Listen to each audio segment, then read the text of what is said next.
Hello welcome to my education. आज आम पढ़ा वाक्य विचारर पार्ट 4। यही पार्ट 4 रे मु आपंक मानक पई नहीं आछि वाक्यर प्रकार भेद। आम वाक्य कौन पूर्वर पढ़िलु एवं पद विन्यास मध्य पढ़िलु। आज पढ़िबु वाक्यर प्रकार भेद। तो चलते वीडियोटी को स्टार्ट करिबा। वीडियोटी को स्टार्ट करिया पूर्वर आपण मानक अनुरोध प्लीज आम चैनल को लाइक एवं सब्सक्राइब करंतु। चलंतु देखिबा वाक्यर प्रकार और भेद विषय। देखंतु वाक्यर प्रकार भेद विषय आम देखिबु जेतेबेले सेतेबेले आमर लक्ष्य सब वाक्यर प्रकार भेद। तो वाक्य को आम जानिलु जे वाक्य होउची केतेक अर्थबोधक पद संगतिर उपयुक्त समाहार, अर्थात केते गुड़िए पद मिलित ही मनर भाव को अर्थ प्रकाश करूची। संपूर्ण रूप से मनर भाव को प्रकाश करले आम ताको वाक्य कहलु। ताहले वाक्यर रूप एवं प्रकार भेद विषय जेतेबेले आम चिंता करिवु सेतेबेले वाक्य को देखिबु वाक्यर गठन एवं कला प्रकार जो उभय दृष्टि आम वाक्य को दुई प्रकार बोली भाबिबु बा जानिबु। तेणु वाक्य को आम दुई भाग रे विभक्त करा जायछि। वाक्यर रूप दुई प्रकार अछि। गोटे हला गठनात्मक रूप एवं आ गोटे हला प्रकार्यात्मक रूप। तो वाक्यर रूप आम जानिलु केते प्रकार ना वाक्यर रूप दुई प्रकार रही। गोटे हूँ गठनात्मक रूप एवं आ गोटे रोचे प्रकार्यात्मक रूप। तो गठनात्मक रूप आम कौन देखिबु ना गठनात्मक रूप पुणी वाक्य चारि प्रकार रहिला। गठनात्मक रूप चारि प्रकार कौन कौन ना गोटे हला सरल वाक्य एवं आ गोटे हला यौगिक वाक्य एवं आ गोटे जटिल वाक्य एवं आ गोटे मिश्र वाक्य। ताहले गठनात्मक रूप आम कौन कौन देखिलु ना सरल वाक्य देखिलु, यौगिक वाक्य देखिलु, जटिल वाक्य देखिलु एवं मिश्र वाक्य देखिलु। यही चारोटी देखिलु। तापर देखंतु प्रकार्यात्मक रूप रे 5 प्रकार। मन रखिबे वाक्यर रूप दुई प्रकार रहिला। गोटे हला गठनात्मक रूप एवं आ गोटे हला प्रकार्यात्मक रूप। गठनात्मक रूप रे 4 प्रकार रहिला। सरल वाक्य, यौगिक वाक्य, जटिल वाक्य एवं मिश्र वाक्य। प्रकार्यात्मक रूप रे कोन देखिबु ना विवृत्ति सूचक वाक्य, आदेश अनुरोध सूचक वाक्य, प्रश्न सूचक वाक्य, विस्मय सूचक वाक्य एवं नास्ति सूचक वाक्य। तो चलंतु देखिबा प्रथमे आम जो देखिलु वाक्यर रूप दुई प्रकार आम कहिलु गोटे गठनात्मक रूप प्रकार्यात्मक रूप। ताहले गठनात्मक रूप रे प्रथम देखिलु सरल वाक्य। सरल वाक्य कौन ता विषय देखिबा एबे। सरल वाक्य रे कौन सरल वाक्य कौन ना देखंतु उदाहरण देछि गोवर्धन दरिद्र मानकर सेवा करंती। गोवर्धन दरिद्र मानकर सेवा करंती। एठार आम देखिबु जे एठारे केवल खाली गोटे मात्र समापिका क्रिया अछि। गोटे मात्र समापिका क्रिया अछि। तेणु जो वाक्य रे गोटे मात्र समापिका क्रिया रही थाए, जो वाक्य रे गोटे मात्र समापिका क्रिया रही थाए ताहाको आमे सरल वाक्य बोली कहिबु। जो वाक्य रे गोटे मात्र समापिका क्रिया थाए ताहाको आमे सरल वाक्य कहिबु। ताले देखंतु आमे प्रथम पढ़िलु गोवर्धन दरिद्र मानकर सेवा करंती। तापरे नमिता को तांको घर लोक भल पाती। यही जो दुईटी वाक्य रे देखंतु प्रथम वाक्य आम देखिलु गोवर्धन दरिद्र मानकर सेवा करंती। यही जो एठारे अछि सेवा करंती एवं भल पाती। यही दुईटी होची समापिका क्रिया, अर्थात भल पाती सेवा करंती। क्रियाटी गोटे सरी जाइथिबार सूचना आम पाउछु जे सेवा करंती से भल पाती। तेणु यही दुईटी वाक्य को आम सरल वाक्य बोली कहिबु। जानिलु आमे ना गोटे वाक्य रे गोटे मात्र समापिका क्रिया थिले सेही वाक्यटी को आम सरल वाक्य बोली कहिबु। तापरे देखंतु प्रणव जणे शिल्पी एवं देइछि आम साहित्य शिक्षक जणे ज्ञानी व्यक्ति। तो यही दुईटी वाक्य रे प्रणव जणे शिल्पी अटंती, आम साहित्य शिक्षक जणे ज्ञानी व्यक्ति अटंती। यही अटंती पद दुईटी जदि आम संयोग करिबा ताले वाक्यटी आउटे भल लागिबो। किंतु यही वाक्य दुईटी रे अटंती पदटी उह्य रहिछि। तेणु यही वाक्यर मध्य गोटे मात्र समापिका क्रिया रही। तापर देखंतु यौगिक वाक्य। यौगिक वाक्य कौन ना यौगिक वाक्य पवित्र पहुँचला, सुषमा आसिला और उभय मिसी पाठ पढ़िले। पवित्र पहुँचला, सुषमा आसिला, उभय मिसी पाठ पढ़िले। यही वाक्य रे पुणी देखिबा आमे सेकेंड लाइन रे मनोज श्रेणी रे बसिला मात्र पढ़ी पारला नाही। पुणी देखिबा 3 नंबर रे माँ भल करी सिखाइले किंतु बबिता रोषेई करि पारला नाही। 4 नंबर देखिबा शिक्षक डाकिले मानस एवं सुरस गीत गाइले। तो देखंतु 1 नंबर जो पवित्र पहुँचला सुषमा आसिला अ जो रही अ उभय मिसी पाठ पढ़िले यही वाक्य रे अ द्वारा एठारे जोग करा जाइछि एवं द्वितीय वाक्य रे मात्र देकी जोग करा जाइछि एवं तृतीय वाक्य रे कोन माँ भल करी सिखाइले किंतु बबिता भल पढ़ी बबिता रोषे करि पाला नाही एवं चतुर्थ वाक्य रे एवं ताहले एठारे अ मात्र किंतु एवं एई जो अव्यय पद गुड़िक द्वारा जो प्रथम अंश एवं द्वितीय अंश मिसिकी वाक्यटी पूर्ण होइछि तेणु एई संयोजक अव्यय पद गुड़िक द्वारा यौगिक वाक्य गठन होइछि एवं एहाको आमे यौगिक वाक्य बोली कहिबा।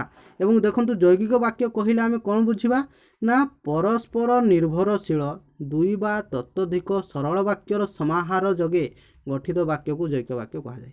देखंतु आमे प्रथम रे देखिलु जे सरल वाक्य कहा कहा जाए ना गोटे मात्र समापिका क्रिया थिबा वाक्य को सरल वाक्य आमे कहिलु एवं यौगिक वाक्य रे आमे अ किंतु मात्र एवं एई सब जोग करलु एवं सेई कथा ही जे गोटे सरल वाक्य गोटे समापिका क्रिया थिले ताकू सरल वाक्य तो सेई परस्पर एवं ताहले आमे यौगिक वाक्य वाक्य कहा कहिबा ना परस्पर निर्भरशील थिबा दुई बा ततोधिक सरल वाक्यर समाहार रे गोटे समापिका क्रिया थिले ताकू सरल वाक्य पुणी सेई गोटे बा दुई बा ततोधिक सरल वाक्यर समाहार रे आमे कोन करिवु यौगिक वाक्य गठन करिवु एवं यौगिक वाक्य रे आमे अ मात्र किंतु एवं प्रभृति विभिन्न प्रकार अव्यय पद देकी आमे ताकू जोग करी यौगिक वाक्य गठन करिवु। एबे देखंतु जटिल वाक्य तो देखंतु आगे जटिल वाक्य पढ़िया पूर्व जटिल वाक्य काहाकू कहा जाए जटिल वाक्य काहाकू कहा जाए ना आमे ए जो दुई बा ततोधिक जदि आमे देखिबु दुई बा ततोधिक परस्पर सापेक्ष खंड वाक्यर समन्वय रे जटिल वाक्य गठित हुए अर्थात देखंतु दुई बा ततोधिक परस्पर सापेक्ष खंड वाक्यर समन्वय रे जटिल वाक्य गठित हुए। आमे बुझी पारले ना देखंतु दुई बा ततोधिक परस्पर सापेक्ष खंड वाक्यर समन्वय रे जटिल वाक्य गठित हुए एटी दुईटी किंबा तीनोटी खंड वाक्य रहितबो एवं सेही खंड वाक्यर समाहार रे जटिल वाक्यटी गठित हुए।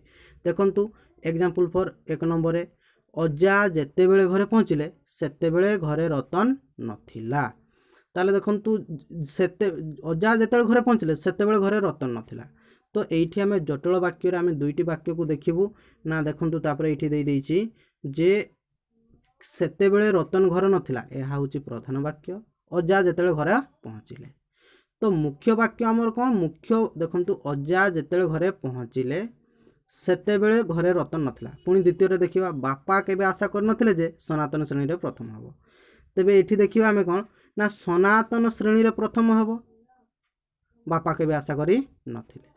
तापर 3 नंबर रे देखिबा देखंतु एठी 3 नंबर रे कोन कहिछि दरकार समय से जे साहाय्य करे ताकू उपयुक्त बंधु कहा जाए एठी देछि कोन ताकू उपयुक्त बंधु कहा जाए दरकार समय जे साहाय्य करंती एवं 4 नंबर मध्ये कोन देखिबा कालीर काम जदि आजि करछो तबे आजिर काम एबे कर देखंतु एठी कोन करछि आजिर काम एबे कर कालीर काम आजि करछो कि ताले देखंतु एठी हमें कोन देखिली ना प्रथमे जो वाक्यटा रहिछि अजा जेतेले घरे पहुँचिले यह अप्रधान वाक्य अटे एवं सेते बेले घरे रतन नथिले यह हला प्रधान वाक्य अटे तो प्रथम रे अप्रधान वाक्य रहिला तापरे प्रधान वाक्य टी रहिला।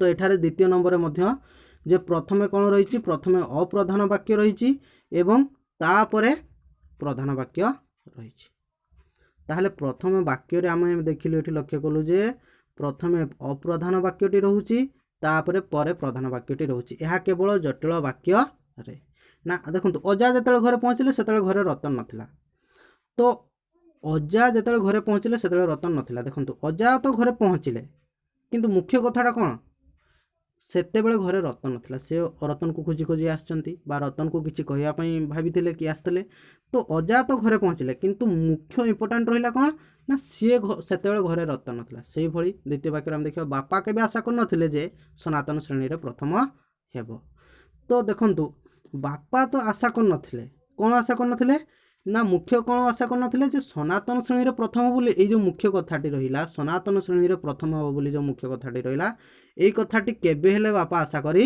नथिले तेणु प्रथमे अप्रधान वाक्य रहिला तापरे प्रधान वाक्यटी रहिला बुझी पारले आपण चलंतु देखिबा तापर मिश्र वाक्य।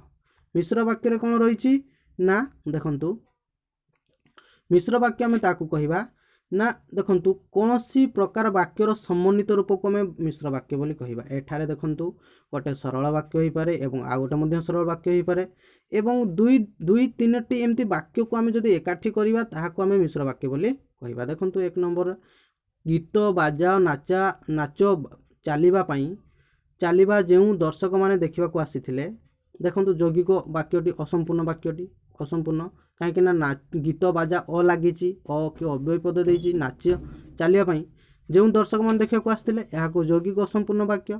पुणी देखा कौन ना जे से उपयुक्त चौकी बसैले यह एक सरल वाक्य। एवं 3 नंबर देखा कौन से यथाशक्ति भोजन मध्य प्रदान कले। तो प्रथम 1 नंबर देखिलु 2 नंबर देखिलु एवं 3 नंबर देखिलु।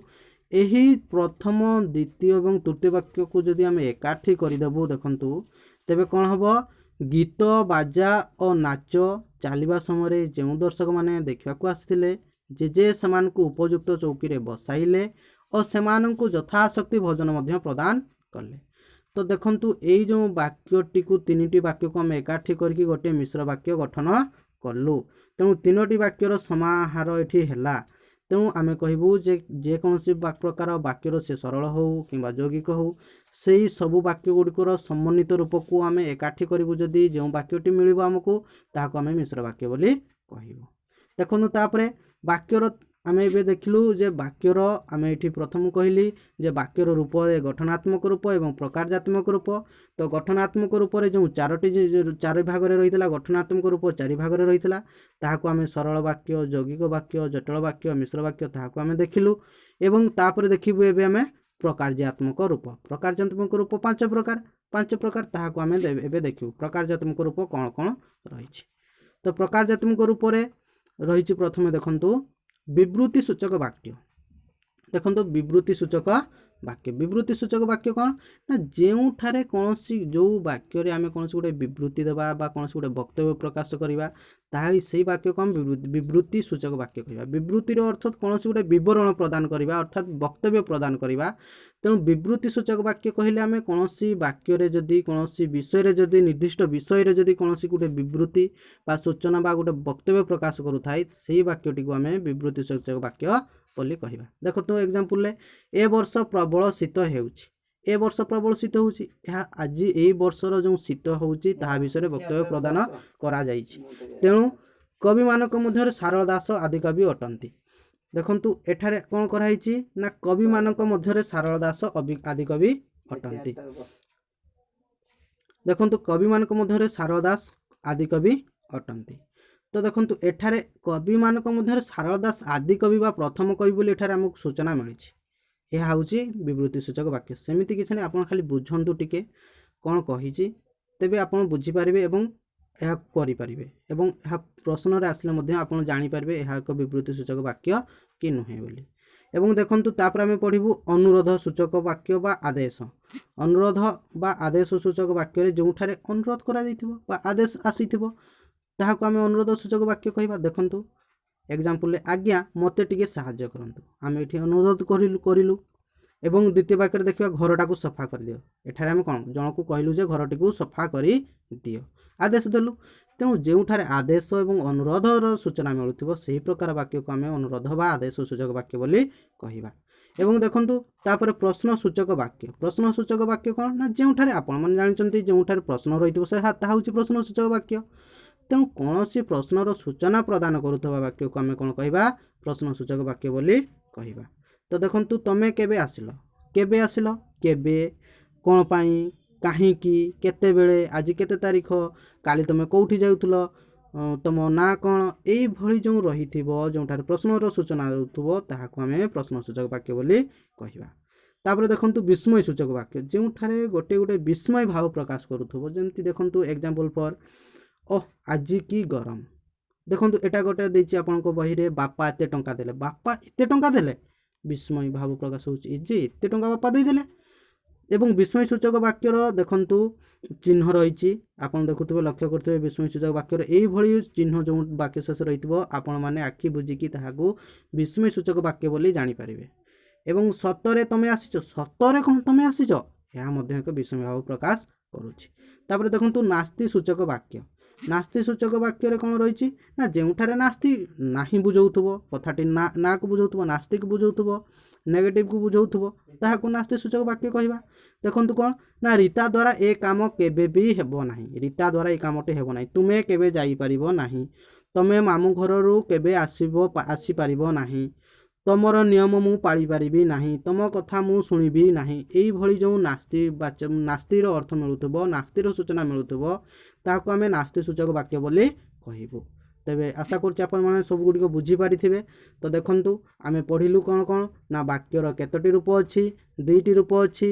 ଗୋଟେ ହେଉଛି ଗଠନାତ୍ମକ ରୂପ ଏବଂ ପ୍ରକାର୍ୟାତ୍ମକ ରୂପ। ଗଠନ ରୂପ ଦୃଷ୍ଟିରୁ ବାକ୍ୟ କେତେ ପ୍ରକାର?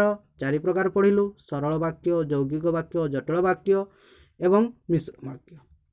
ଏବଂ ଅର୍ଥ ପ୍ରକାଶ ବା ଭାବ ପ୍ରକାଶ ଦୃଷ୍ଟିରୁ ବାକ୍ୟ କେତୋଟି ଭାଗରେ ବିଭକ୍ତ କରାଯାଇଛି ନା 5 ଭାଗରେ, ଯାହା ଆମେ ପଢ଼ିଲୁ ବିବୃତ୍ତି ସୂଚକ ବାକ୍ୟ, ପ୍ରଶ୍ନ ସୂଚକ ବାକ୍ୟ, ବିସ୍ମୟ ସୂଚକ ବାକ୍ୟ ଏବଂ ଏଇଗୁଡ଼ା ଯେଉଁ 5 ପ୍ରକାର ପଢ଼ିଲୁ ତାହା ଏଗୁଡ଼ା। ସରଳ ବାକ୍ୟ କାହାକୁ କହନ୍ତି ନା ଯାହାର ଗୋଟିଏ ମାତ୍ର ସମାପିକା କ୍ରିୟା ଥାଏ ବା ତାହାର ଉଦାହରଣ ଗୋଟେ କହିଛି, ବାପା ଆଜି ଘରକୁ ଆସିଲେ। ଜଟିଳ ବାକ୍ୟ କ'ଣ ନା ଜଟିଳ ବାକ୍ୟରେ ଆମେ ଦେଖିଲୁ ଯେ ପ୍ରଧାନ ବାକ୍ୟ ରହିଥାଏ, ଅପ୍ରଧାନ ବାକ୍ୟଟି ପ୍ରଥମ ରହିଥାଏ, ପ୍ରଧାନ ବାକ୍ୟଟି ପଛରେ ରହିଥାଏ ଏବଂ ପରସ୍ପର ନିର୍ଭରଶୀଳ ହୋଇଥିବା 2 ବା ତତୋଧିକ ବାକ୍ୟର ସମାହାରରେ କ'ଣ ହୋଇଥାଏ ନା ଜଟିଳ ବାକ୍ୟ ହୋଇଥାଏ। ଏବଂ ଯୌଗିକ ବାକ୍ୟ କହିଲେ ଆମେ ବୁଝିଲୁ ମଧ୍ୟ ଯେ ଯେଉଁଠାରେ ମାତ୍ର, କିନ୍ତୁ ଏଇ ଯେଉଁ ଅବ୍ୟୟ ପଦ ଗୁଡ଼ିକ ରହିଛି ସେହି ଅବ୍ୟୟ ପଦ ଗୁଡ଼ିକ ସମାହାରରେ ସମନ୍ୱୟରେ ଯୌଗିକ ବାକ୍ୟ ଗଠିତ ହୋଇଥାଏ। ଯେ ତୁମେ ଘରକୁ ଆସିଲ ଏବଂ ଖାଇଲ ନାହିଁ, ଏହା ଏକ ଯୌଗିକ ବାକ୍ୟର ଉଦାହରଣ ହୋଇଗଲା।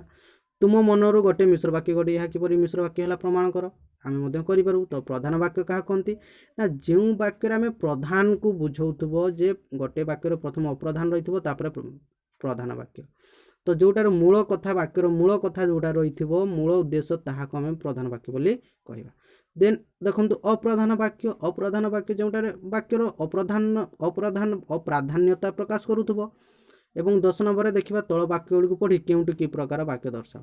ଦେଖନ୍ତୁ ଆପଣମାନେ ଜାଣିପାରୁଥିବେ ଯେ ତଳ ବାକ୍ୟରେ କ'ଣ କ'ଣ ରହିଛି, କେଉଁ ବାକ୍ୟ ରହିଛି। ଦେଖନ୍ତୁ ତମେ କ'ଣ କାମକୁ କରିପାରିବ। ଦେଖନ୍ତୁ ବାକ୍ୟ ଶେଷରେ କ'ଣ ଅଛି, ଆପଣ ଆଗେ ବାକ୍ୟ ଶେଷର ଚିହ୍ନଟିକୁ ଦେଖିବେ ଯେ ବାକ୍ୟ ସୂଚରେ ଏଠାରେ ପ୍ରଶ୍ନସୂଚକ ବାକ୍ୟ ରହିଛି, ପ୍ରଶ୍ନସୂଚକ ଚିହ୍ନ ରହିଛି, ତେଣୁ ଏହା ଏକ ପ୍ରଶ୍ନସୂଚକ ବାକ୍ୟ। ଏବଂ ଦେଖନ୍ତୁ ମଦନ ଦ୍ୱାରା ଗୀତ ଗାଇବା ସମ୍ଭବ ନୁହେଁ, ଏଠାରେ ଯେଉଁ ନୁହେଁ ରହିଛି ଏହା ନାସ୍ତି ସୂଚକ ବାକ୍ୟ।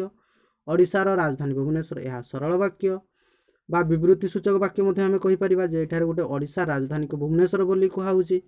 ନିଅ ଏଇ ଚିଠିଟା ଡାକ ବାକ୍ସରେ ପକାଇ ଦିଅ, ଏଠାରେ ଆମେ କ'ଣ ଦେଲୁ ନା ଆଦେଶ ଅନୁରୋଧ, ଆମେ ଆଦେଶ ଦେଲୁ ଯେ ନିଅ ଏଇ ଚିଠିଟା ଡାକ ବାକ୍ସରେ ପକାଇ ଦିଅ ଏବଂ ମୋତେ ଟଙ୍କାଟିଏ ଦିଅ ବାବୁ। ଏବଂ ଶେଷରେ ଦେଖନ୍ତୁ ଆଜିକି ଟାଣ ଖରା, ଏହା ଏକ ବିସ୍ମୟ ସୂଚକ ବାକ୍ୟ। ଏଠାରେ ବିସ୍ମୟ ସୂଚକ ଚିହ୍ନ ମଧ୍ୟ ରହିଛି ଶେଷରେ ଆପଣ ଦେଖୁଥିବେ ଏବଂ ଏହା ଏକ ବିସ୍ମୟ ଭାବ ପ୍ରକାଶ କରୁଛି, ତେଣୁ ଏହା ଏକ ବିସ୍ମୟ ସୂଚକ ବାକ୍ୟ। ଆଶା କରୁଛି ଭିଡ଼ିଓଟି ଆପଣଙ୍କୁ ଭଲ ଲାଗିଥିବ। ଭିଡ଼ିଓଟି ଭଲ ଲାଗିଥିଲେ ଆପଣ ଲାଇକ୍ ଏବଂ ସବସ୍କ୍ରାଇବ୍ କରନ୍ତୁ। ଆଶା କରୁଛି ଆପଣମାନେ ମଧ୍ୟ ସମସ୍ତେ ଭଲରେ ଥିବେ। ଜୟ ଜଗନ୍ନାଥ।